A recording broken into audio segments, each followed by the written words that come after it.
guys so stinking much, I can't even stand it.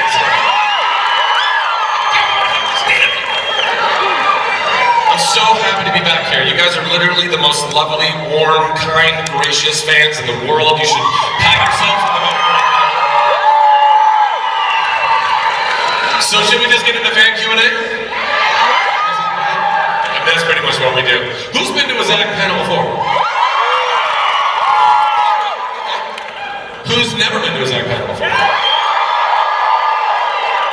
Well, it's about time. Let's go, let's ask a question. Where's the microphone? Oh, right here. Oh, hello, sir. Good morning, or afternoon. Or morning, for me. What? Somebody's chanting something. What, was the microphone working? Just shout it. All right, there we go. Oh, there we go. So, big fan, literally. Thank you. Question. In real life, would you rather Flash or Shazam?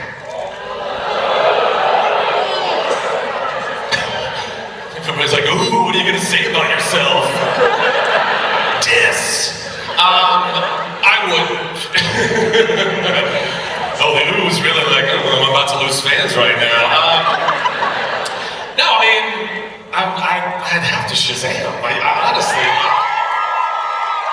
first of all, I had very little control over the Flash of it all, you know? That was kind of a haphazard thing that would happen to me that would give me incredible abilities, no joke, obviously, and that was a lot of fun to do, but even the intersect wasn't as powerful as two gods, two demigods, a titan, and a man of God. You know what I mean? Like that acronym is kind of the tightest things ever. So I would gladly take that transformative power to say a word and be me. Great question. Thank you, sir. Thank you, Doomsday. Yes, sir. So we saw in Tangled that you were to put it mildly, a very capable singer. Oh, thanks, man.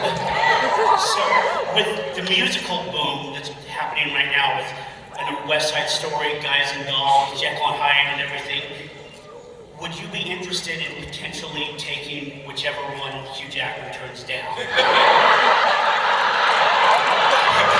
tired. Very tired.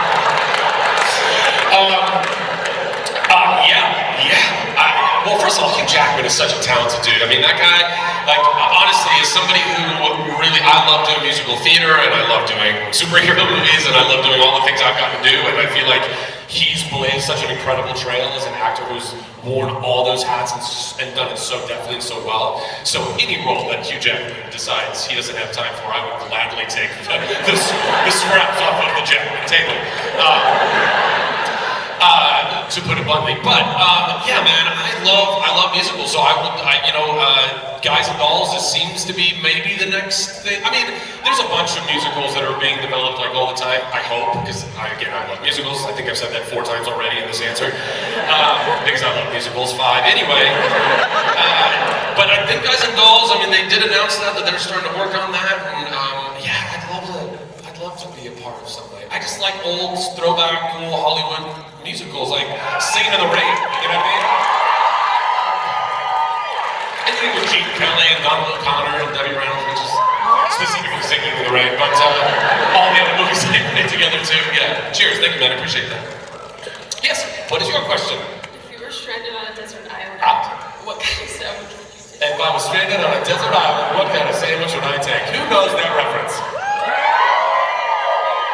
Surprisingly fewer of you than I thought. That is a Chuck reference. I used to have an answer to this. And then I stopped eating bread. It's the worst, guys! Don't do it! It's a lie! No, it's actually really good for you. Shocker. Not putting a bunch of processed things in your body is really healthy. So, if I don't know. I mean, there's so many great sandwiches, aren't there? Aren't there? I don't even remember what the Chuck sandwich. No, I mean, honestly, in homage to our once great, powerful partner Subway, I would say that I'll do the cold cut trio with literally it's my favorite Subway sandwich. I'm not even kidding. Or like a good turkey breast, but you get the turkey breast with the anyway, it doesn't matter. Point is, all of the foot long on, I don't know, just some scrumptious bread with like mayo, mustard, everything. I just put everything on there. That is my sandwich on a so did I. Thank you very much. Good answer. Good answer. Yeah, what's up, man? So first off, congrats on Shazam. Thank you very much. I appreciate that. So I was wondering, did you do it just for the Funko Pop?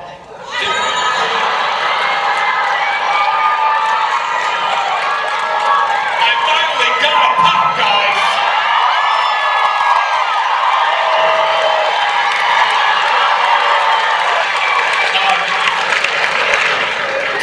Yes, I did. No, I didn't. No, but it's very cool. It's very, very cool to finally have a pop, and I'm very grateful that Funko saw fit to do that. Still waiting on that Flynn pop, though.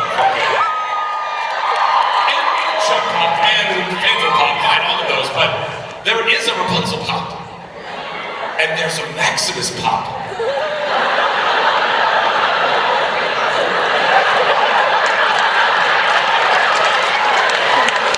Pascal even made it into Rapunzel's pop. But no Flynn? Really? Saved her? She saved me too. I know she saved me too. But after I saved her. No problem. Anyway, thank you, sir. Appreciate it. Nice suit too, by the way. I appreciate that. And a PVC pipe. Okay. Very, very, what's the word I'm looking for? Handy. Crafty. Crafty, yes. Yes, hi. Hi, how are you? Well, thank you.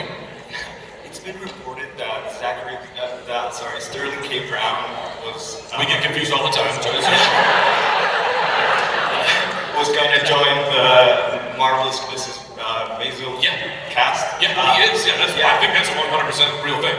Otherwise, Rachel and he and everybody else involved would be tweeting and posting about a lot of things that aren't true, which is nice. Did you get the opportunity to meet him? And how was he like? Well, I'm trying to think about if I met Sterling. I'm pretty sure that I've met him before, but I don't know for a fact. Hollywood's a really interesting and very small town, and the longer you're in it, the more opportunities that you have to kind of like bump into other actors that you've never worked with, but very, very cool people. And he's, from all I've ever heard, and I think even what I've experienced, because I think we've met before, such a sweetheart of a guy.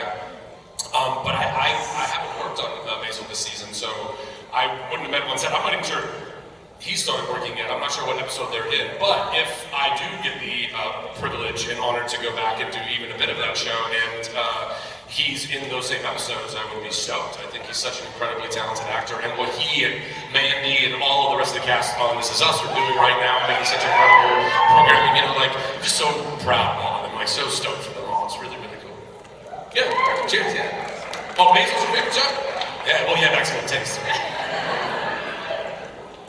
What's that? Well, who knows? You never know. These things are out of our hands. Yeah. Hi. My name's Amy. Hi, Amy. So- Nice cosplay. I say this all the time, but it's true. You are welcome for the easiest cosplay ever in the history of cosplay. That right there. Or the white shirt with the green tie and the black pants. You're welcome. Yeah, I see you over there. I see you. Yeah.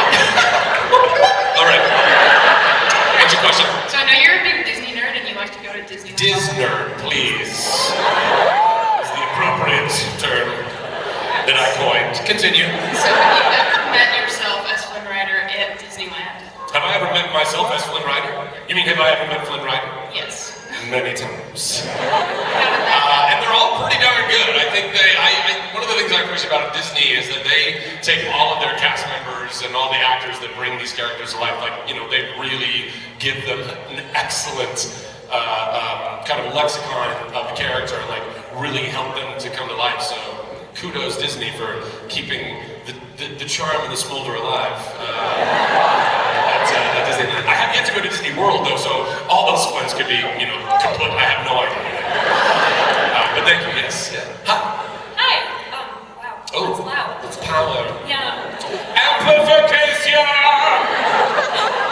So I'm a big fan. You're actually like my celebrity crush, so I'm very happy to be like this close to you.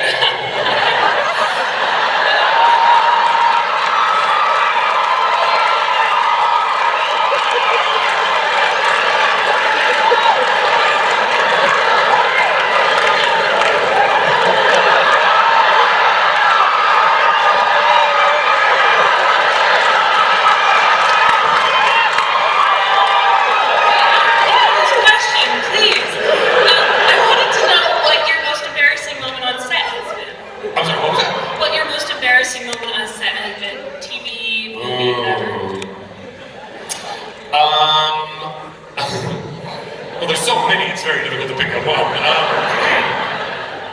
I don't know. I think maybe not most embarrassing, but kind of embarrassing. Also, like I thought incredibly hysterical.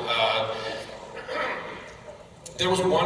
I can't remember what season it was. I might have told this story before, so forgive me if you've heard it before. But there's one season of Chuck, and Yvonne and I had a scene. It was a scene where we were like going to bed. It was like late at night, so it was like season 4. You know, after we were living together. And we were shooting it really early in the morning, and I was often running on like 6 hours of sleep making that show. Sometimes less, sometimes more, depending. But so mornings can be a little, you know, you're still waking up. You're still waking up a little bit. But we had this scene where we're kind of like laying in bed and we're talking, you know, pillow talk in bed. Well, that can get kind of comfortable because you're laying in bed. And it was, I don't know, like 8 in the morning or 8:30, 9 in the morning, and we're doing the scene, and I may or may not have fallen asleep in the middle of the take. Like I was so comfortable in that bed and in that moment with my cast and crew, with cameras rolling. She says her line of like, you know, Chuck, Chuck, whatever, you know, I don't know how I feel about this. And but you know when you're like sleeping, but you know you're sleeping kind of. And there was this moment where, like, I know from their take what it must have looked like was that she says her line, and then I go, yeah, and I you know, totally, because I knew, like, deep down in my psyche, I was like, oh, I've fallen asleep in the middle of the scene, I need to wake up right now and say my line. And I did, and I said it, and I did it just in time for all of the people who were like, oh, he made an acting choice. Yvonne goes, why? I mean, did you just fall asleep this time? I was like, yeah, I totally missed it. And then we had a good laugh. So, again, not maybe the most embarrassing, but kind of embarrassing. Memorable. Excellent question. Thank you. Appreciate it. Hello, sir. Hello, Zach. Howard. Love everything's got Great, sir. best thing ever, right? Just wanted to tell you, Chuck rules. Thanks, man. Awesome. Thank you, man. My question, have you done anything in the past, or do you have any future plans to do anything with your Chuck co-stars? Because they were all phenomenal. Yeah, I'm planning on doing a Chuck movie at some point. I mean, that's... Just because it hasn't happened yet doesn't mean I'm not still actively trying to just, you know, figure out how to make that happen. It's going to be the right time, with the right, you know, settings and whatever. I mean, I'm hoping that Shazam has given me now enough of I don't know, a cachet to be able to go to also Warner Brothers and say, hey, remember that, you know, big box nerdy guy that I used to play for you now before I was a superhero? Anyway, I'd like to go and do that again, and, you know, and I feel like Shazam's, you know, done well enough where I might be able to make that play. So hopefully, yeah, but that's still, I have every intention to do that. So you don't need to bug me about it anymore, guys. You don't need to ask the question, are you gonna make a Chuck movie? The answer is yes! I'm into it.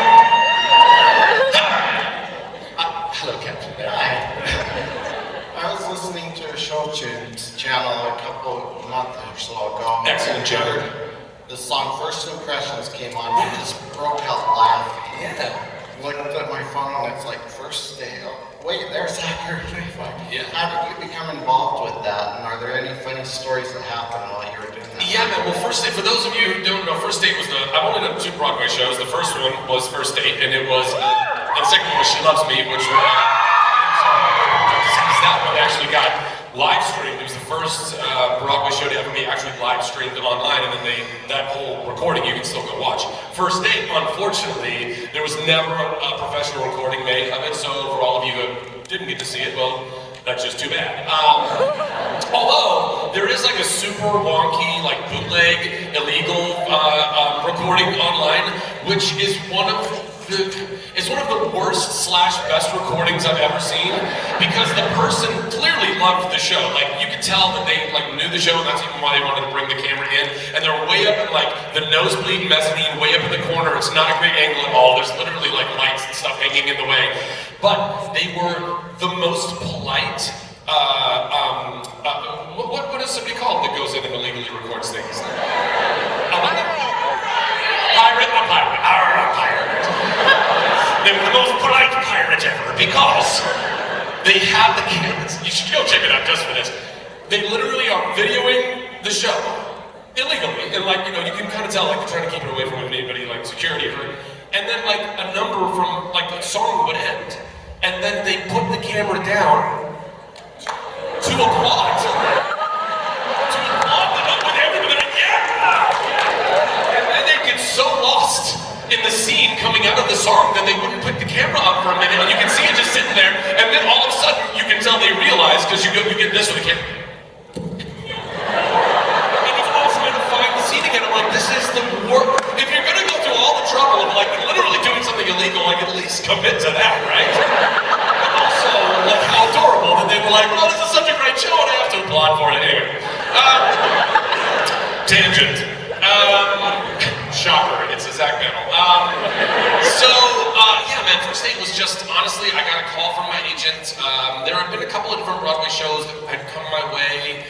But I was always waiting for the right one, and for me, the right one had to be an original show. The first one out, I had to do an original show because I felt like if I did like a fill-in, or like, you know, to take over a role that somebody else has vacated already, or to do a revival even first out of the gates, you're always maybe going to get compared to the last person that played that role, and I just really didn't want that to happen. I wanted to go and create something that anybody in that Broadway community or around the world can go, oh, this is what this guy did with this role all by himself, and nobody's ever done this, and he got to, you know, bring that to life. And that was an incredible experience. I mean, we did it for about 6 months.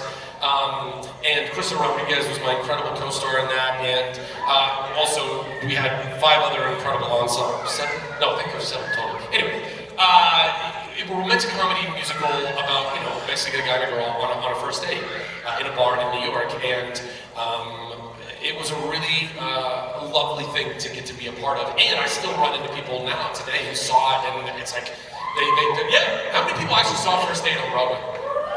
That's a few. Do you know what I'm talking about? So, you know, it's great to when people get, because with Broadway, and I mean now there's a lot more recordings of Broadway shows, but for a long time, you know, the only way you ever knew what a Broadway show was, or like you had to have been there. You had to have been there live to feel it. There's something very magical about that. But I love that the Zach Dragon stuff is still out there. Yeah, cheers. Thank you, man. Appreciate it. Okay, so... Okay. I love that you didn't even wait. You're like, okay, here we go. So, first off, yes. I know why they don't have a Flynn pop. It's because they'll get your nose wrong.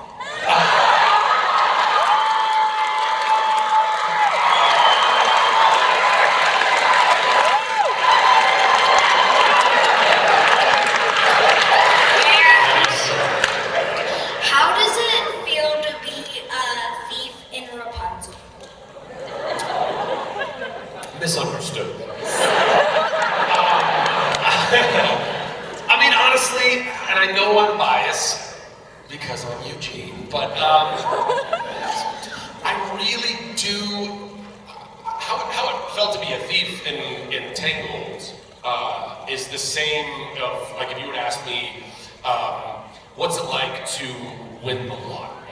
Like, as a kid, a Disney nerd, since I'm this big, and going to Disneyland and watching all the Disney everything, and absorbing all of it, and dreaming, growing up in Southern California, and dreaming about being a part of the magical kingdom. And then all of a sudden, I get to not just be in a Disney animated musical, I got to be in a great Disney animated musical. And I know I'm biased, got to play arguably the best Disney prince that was ever done. I also put Aladdin above me because he had his own movie, you know what I mean? Like, he got top billing. But Flynn is, I mean, a lot of the other princes are really cool and they do cool things and they, you know, save the princesses and all that, but they're not that fun, you know? And Flynn's got a lot of personality, and I like that he's got a lot of personality. I like like there's a redemption story. Going back to your question, like how did I like that he was a thief? I kind of love that he was a thief because he got to go from this place of being more selfish and about surviving in his own life, and he learned how to be selfless by the end of the movie and sacrifice his own life. And if he didn't start there, he couldn't end there. I think that is such a cool story to be able to tell, you know, redemption and growth and all that. And then as far as the pop question or comment is concerned, you're not wrong. It's very difficult to capture this. However, last I checked, most pops don't even have noses.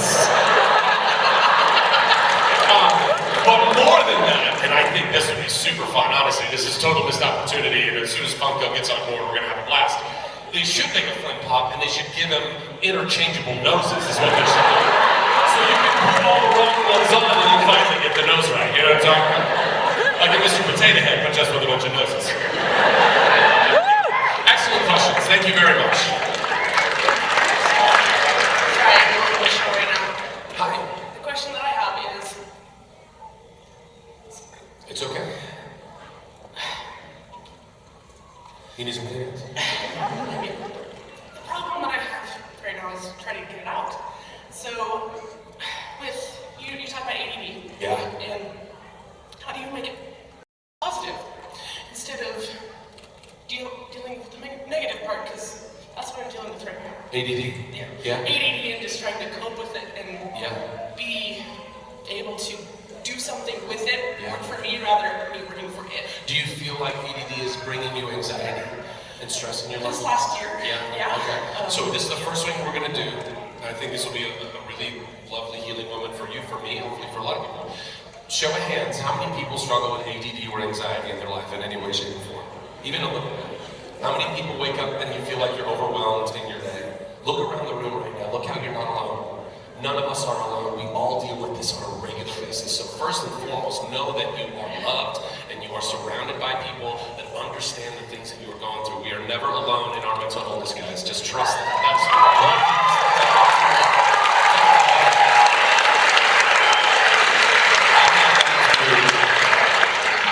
held back in my mental illness and in my mental health journey, and I am so grateful that I got to. Because now, on the other side of it, I can see all the ways that I believe God used it to help make me the man that I am right now, including my ADD, including being a crazy, spazzy kid that literally was looking for love, looking for attention. My home life was not a great home life, and God rest my mom's soul, but she was an abused kid who ended up being an abusive mom, and this is generational stuff. We have to begin the process of forgiving ourselves and forgiving our parents and forgiving all the other people in this world who have hurt us in these ways.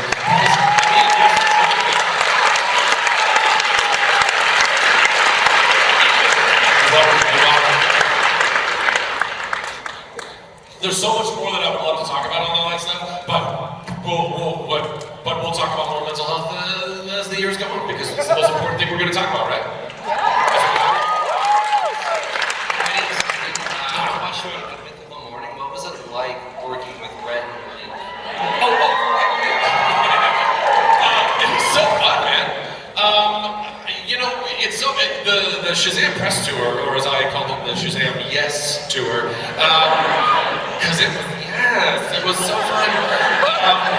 It really was. Oh man, just dreamy. But you know, there's so many random things that you end up doing, just trying to put the good word of the movie out there and promote the movie, and various people like Red Link that I end up going and doing Good Morning one. And I'm always like, you know, we do interviews and talk about things all the time, whatever our projects are. So when you get to do something that's like a little outside of that, and all of a sudden you're playing a fun game, and I love games, bro, I love them. So yeah, and have no idea. And I specifically tell my team, like my publicist or manager, or whatever, like, I don't want you to tell me what I'm walking into. I want to just go because I want it to be real as it can be, you know. And those two are super, super sweet dudes and really funny and like family guys and like they're just genuinely good people. And the whole mask game that we got to play was so ridiculous. If you haven't had a chance, go to Red Link's YouTube and they're at Good Mythical Morning, their episode of me of Good Mythical Morning, we play this really silly game where we're wearing these masks, but we don't know what we're wearing. And I think after seeing my own mask, The clue that they gave me of being like Big Bird's like tougher brother or something. I was like, yes, that makes total sense. So anyway, you check that out. But yeah, it was fun, man. Yeah. Thanks. Name's Erica. Nice to My meet you. daughter Lily loves you so much right now. What was that? My daughter Lily Oh, your loves you daughter. so much. Where's your daughter Lily? Sing. Hi, Lily. Hi. Oh, hi. Oh, you're just a little one. Life is so blinding. Oh, you're adorable. So my question Yes. is, if you had a chance to play any Marvel characters or a different DC character, who would you love to play and why? Oh, wow. Well, I mean, I've said many times on record that I like Deadpool ultimately ended up becoming my favorite Marvel character just because I mean, he's, like the coolest looking ninja, like Snake Eyes, but with like a cooler pattern on his suit, and double katanas and machine guns, and teleportation, and the mark with the mouth, and all of that. Like, I just thought it was such a fun, dynamic character. But Ryan's deftly playing that, and he's doing a fantastic job, so good to them. Gambit was probably ultimately my favorite of the X-Men character to play. Also, I mean, I was super into the whole X-Men mutant world. So like X-Factor, X-Force, New Mutants, all that. So I like Havoc. Havoc was a buddy of mine. I mean, basically, when you're reading comics, all of them become your buddies. Havoc, I quite like Multiple Man. I thought was a really fun character too. So yeah, any of that stuff. And then in the DC world, I mean, I don't know. I always thought of Green Lantern, not to, go back to yet another Ryan Reynolds role, but Green Lantern I think is such an awesome character that I can't wait for them to find who's gonna, take up that mantle and, keep building the league, keep building the league. That could be fun. But I'm very happy being Billy Batson. That's the greatest. Wouldn't change it, honestly, wouldn't change it for the world. It's just the greatest. Excellent question, thank you. And bye, Lily. Hi, Zachary. How are you? I'm really well, thank you. Okay, so my niece wasn't able to make it today, and she just adores you. And she was wondering who would survive best in a zombie apocalypse. The apocalypse is also a really time. Would it be Eugene Fitzherbert, Shazam, or Chuck? What would be Shazam? Only magic can hurt me. Plus, I got lightning from my hands. I would just zap all of those zombies' heads off. Oh my God! It's gonna be Chuck sorry. Probably. Well, then actually Flynn would fare well because he's animated. So, yeah, so Chuck would be the only one really having problems. We'd work that out. And hello to your niece for me as well. Yeah. Hi, you must be from Hogwarts. I love the big smile I just put in here. He's like, he sees it. He gets it. I get it. I was wondering if you could have one of Shazam's powers, which would you pick and how do you use it to your advantage? Excellent question. I like that you added, how do you use it for your advantage? I see. So I've thought about this a lot, because I think about these things a lot. Because I'm a nerd, and amen. Some of you are literally adorned with the shirts that I made that say such a thing. You know how. Yeah, I see you, boys. So if I had to pick any of them, it would be the Wisdom of Solomon. Now, to some people, that's not nearly as flashy or as cool, and I get that. It's not as cool as being able to fly or some electricity from my fingertips or whatever, but first of all, as somebody who, as a spiritual person, who has some kind of an understanding of what the profundity of the Wisdom of Solomon is, I think that's a pretty tremendous gift to be able to have. But more than that, if you think about it, if you had the Wisdom of Solomon, you could then make a super suit that gave you all the other superpowers.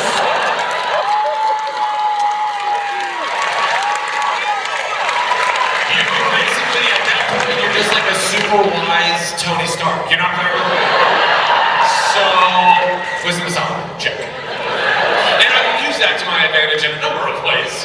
But hopefully, and I really do mean this, I hope hope that if I was ever put in a position like that, which would be super cool, I probably have, I think any of us, I wouldn't blame any of us for wanting to go fly around for a couple of days and just having a joyride.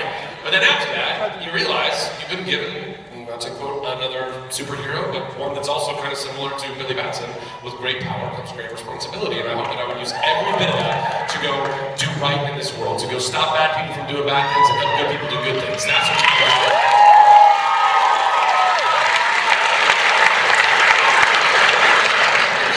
It's okay. Oh, you're shaking too.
Like I was alluding to before, and like I've talked about in many of the interviews that I've been able to on the Shazam Yes Tour, right prior to getting the job, I went through some super hard times, and I went to super intensive therapy that basically saved my life. And that, and the tools that I learned there, and all the love and prayers from my family and friends, and by the way, so many of you guys, I've seen your love and your prayers on Twitter and Instagram, and it means the world to me. I know that we might not know each other, but knowing the people that don't actually even know me, that are lifting me up and praying for me, it means everything, and it's part of what helped me get back to a place of light in my life. Prior to that, I was always a spazzy, outgoing, if you know anything about the Enneagram or subscribe to it, a 7, like pure 7 on the Enneagram, like, because all I want to do is feel joy and bring joy, and feel joy and bring joy. And part of that also, feel love and bring love. I feel like if I have any mission on this earth, it's to do more of that. And entertainment I fell into because I learned early on, I could make people feel joy by making them laugh. I could do it intentionally. That made them feel good. That made me feel good. I didn't ever want to stop doing that. So all that plus, all the ways, and honestly, even unhealthy things, even things that were, the ways, the things that happen to us in our lives that might not be ideal, but I still believe can be redeemed by God to be a good and positive thing and force in your life.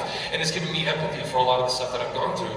So all of that was already kind of in me, but I'm so grateful that now on the other side of actually getting healing for my own heart, the more you can know and love yourself, the better you can go know and love other people. And I am so grateful.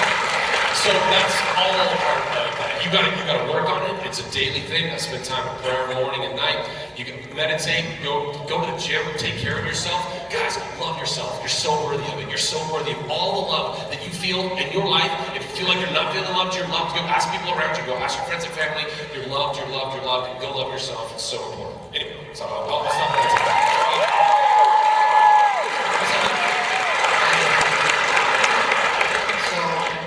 My question is, in the Shazams, how much of that was you and how much of that was okay.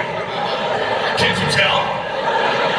I mean, first of all, I find it to be one of the most ridiculous questions, like that from the beginning when people are like, I bet there's padding in there. It's like taking a big sip of Coca-Cola and being like, I bet there's sugar in this. As if there's a picture of me in the supermarket. Can't you see? No. I mean, my shoulders look like Dwight Howard. It's like you can't.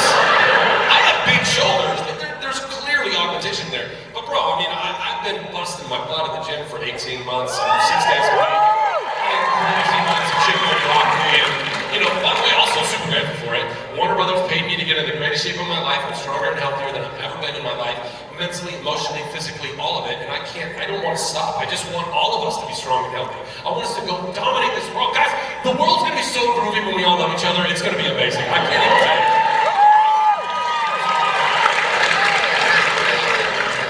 What's that? What? It has to be asked, did you ever learn to pee in that thing? No, I just win. That's so stone clubbing that I had two costumers that had to unzip my nether regions in order for me to model to the back row. And if I had to do a number 2, I had to take the whole dang thing off. It was just it. Aren't you glad you asked? So my question is, how did it feel to play a ginormous child in Shazam? Like a walk in the park, my friends. I mean, honestly, I think, I'm pretty sure, and David Sandberg, our director, and our producer, Peter Seifer, pretty much everybody involved in the decision-making that blessed me with this job, can all attest to the fact that probably the biggest deciding factor in that I got the job was that I was just a big man child, and in loose terms, I've always, I don't know, I mean, look, if you've been in these panels before, have you seen, I mean, even Chuck, you know, your essence as an actor, even though sometimes you get to play lots of different characters that aren't really, let's say, are, you know, very much like us. Most of the time, actors play characters that are very much like them, or at least a part of them. And obviously, I'm not a 14-year-old, basically 15-year-old kid, but I am, you know, because I have always, like I'm saying to that lady before, like I just love joy and imagination. I get to work in a business where I get to use my imagination all the time. Like even doing movies like Alvin and the Chipmunks, I mean, I had to use my imagination a lot doing a movie like that because we would rehearse with stuffed animals that were on these long poles and the prop people would like move around. I was like, this is crazy, what is happening? And then I was sitting in the scene and I had to remember where Alvin, Simon, and Theodore were when we rehearsed it, and then I would just imagine there's Alvin over there doing Alvin-y things, and there's Theodore being wah-wah. Like it was so, but it was so fun. Like it's so fun to actively use your imagination, and these are the things that we lose, guys. We lose. The older we get, the more responsibilities start piling on our shoulders, and the more we lose touch with the things that bring us to life, I think, in really cool, great ways, and we need to foster that.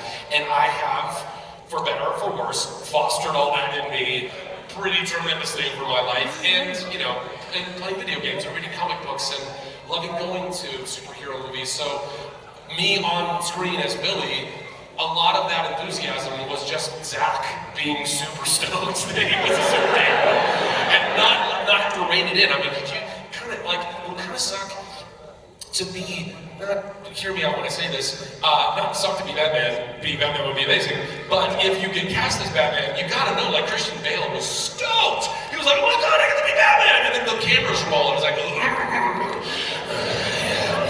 know what it's like? You don't even get to use it, like, I get to, I'm a superhero! And then I'm showing up on set, the cameras are rolling like, I'm a superhero! So that's how I got my big kid.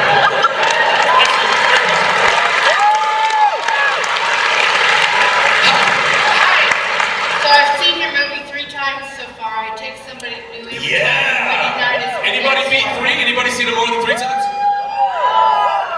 All right, well, we're Carter. I'm used to 4.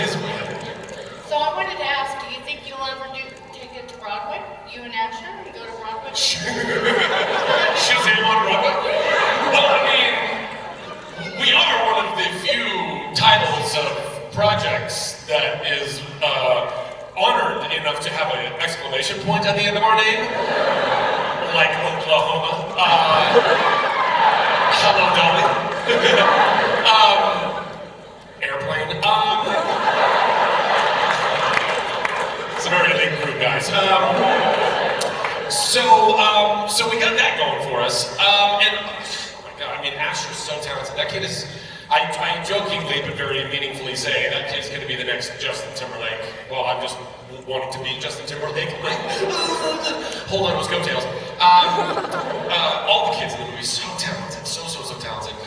So yeah, he's I'm sure perfectly capable of going and doing the musical version of Shazam, but I will never do that. So I just don't think I don't see the I don't love that there's a bunch of just movies that they're porting into musicals. I mean, not that sometimes that doesn't work. Sometimes that works and it's a beautiful thing. But I'm also kind of like, can't we come up with new ideas? Did we all? I mean, it's 2020. And by the way, and for being really honest, there are no new ideas anyway. So why are we so afraid of going through some of the storylines, man versus nature, or man versus man, or all the things you learn in history and English class. Anyway. So yeah, I don't know. And also, I feel like if I was there, I'd be singing the Shazam song, and I'd be looking out the audience going, this is so dumb, right? I'm gonna go. Yeah. Anyway, thank you very much. Yeah. Hi. What's your favorite female superhero? Pretty good, excellent. For the Spanish speakers out there, that was a great question.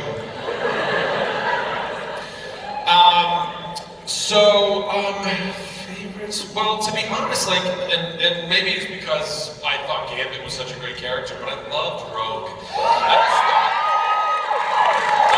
I loved their whole, not Romeo and Juliet-ish, but kind of ill-fated love, because they couldn't guess Archie would kill him, or anyone that she touched. I mean, that's a harrowing life with all that power, and incredible power that she had. And I just love that white shock hair in her, in her hair, and I don't know. I thought she was really dope. I'm trying to think of. I mean, look, obviously biased, but I think what Gal has done with Wonder Woman is quite awesome.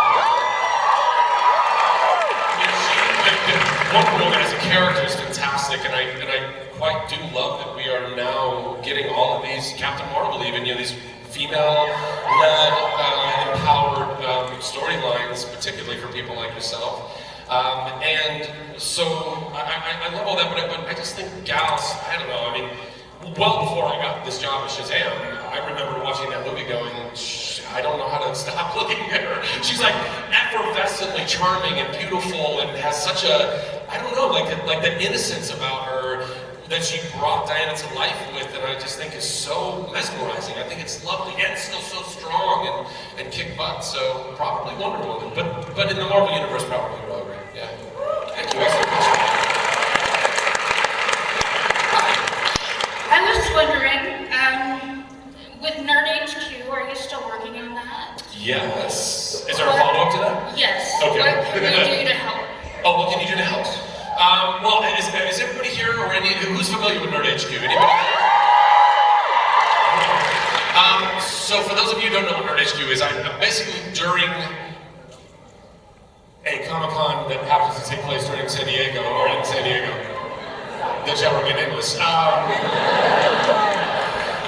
During that convention, I was doing kind of like my own little con during the con, essentially, which was, small, much smaller panels than these, about 300 people, and we would do all the celebrity, all the seats would be sold for $20 a pop, photos for $20 a pop for signings, and all that celebrity interaction would all go toward Operation Smile, who I've been an ambassador before for many years, and just raising money and awareness for a nonprofit, and then also having really fun dance parties. Anybody did dance parties? Remember the dance parties? 5 people. Thank you. Great. So I love all of it. The truth is, it was a for-profit company, but we raised a lot of money and awareness for Op Smile. We never made money as a for-profit company. And then also there were a lot of other factors that I won't get into now that basically tried to end us. But I'm not going to let them end us. In fact, all it did was make me reevaluate what the company was, and now I'm flipping it entirely into a full nonprofit that's going to bring Nerd HQ back 100%. In just a slightly different way, where instead of it being, let's say, chock full of video games like we normally would have, and it's a big arcade and it's kind of underwritten by Xbox or Sony or something like that. What I want to do is I want to start bringing, I want to start making the events kind of like an interactive edutainment type of situation where, like, let's say, for example, well, it's still free for everybody, so families, kids, adults, whatever it is, doors are open, you can come in, all the celebrity stuff is still pay as you go, and it's all for charity. But as a family or as any people that walk into the door, let's say, like, what I want to do is I want to offer people kind of like a hands-on, almost like science museum of sorts, where you can tangibly touch and feel and work with stuff and learn as you're going. And that it's where art and science come together, and I think Hollywood is such an incredible place where that's happening. So, like, imagine you get to walk in, and one of the first edutainment installations you can do is you get to throw on, as a kid particularly, a mocap suit, and you're looking at a screen, and let's say like Guardians of the Galaxy might have been a partner that year, and now you look like Rocket Raccoon. And now you get to understand what it takes for literally technicians and artists and everything to bring all that to life, doing mocap stuff, green screen stuff, or anything that hopefully will be educating people in all of that while simultaneously entertaining them, and then of course all the other stuff too. So if that sounds good for you guys, that's probably what I'm going to end up doing. Convention, so maybe eventually I'll be able to get it to Salt Lake, you know. Guys, they've given me the high sign. I'm supposed to wrap up right now. Do we have time for one more question? One more! You better make it great, man. Hi, I'm Antonio. Hi, Antonio. My question is, what was your favorite scene that you filmed for the film Shazam? I mean, there's so many fun. Well, what? Has everybody seen the movie? I don't want to spoil it. That's everybody. People in the back like that. See the. So I don't know. I don't know how much I can say without spoiling too much. But I would say that. Let's say the whole sequence where I'm on the Rocky steps and I'm busking. From the beginning of that all the way to then me and Savannah meeting and throwing her first blows. Like, that whole sequence with the bus and the whole deal and everything was just so much fun. Like, and watching it on screen, it was like, I can't believe this is real. I did that. Look at that. I got this. So that was all really fun. And then, you know, there's so many, I mean, honestly, my favorite part of the movie is just the comedy. I love that we got to have fun. I like that we got to make people laugh. I like that we got to be smart enough and have moments like, toward the end, I won't spoil this, but, you know, the moment where Savannah and I are talking to each other from a particular distance. That's funny. It's a smart moment, because you're like, why hasn't this ever been addressed in any other superhero movie? So that stuff, man, like I said over a couple times already now, I just like bringing people joy.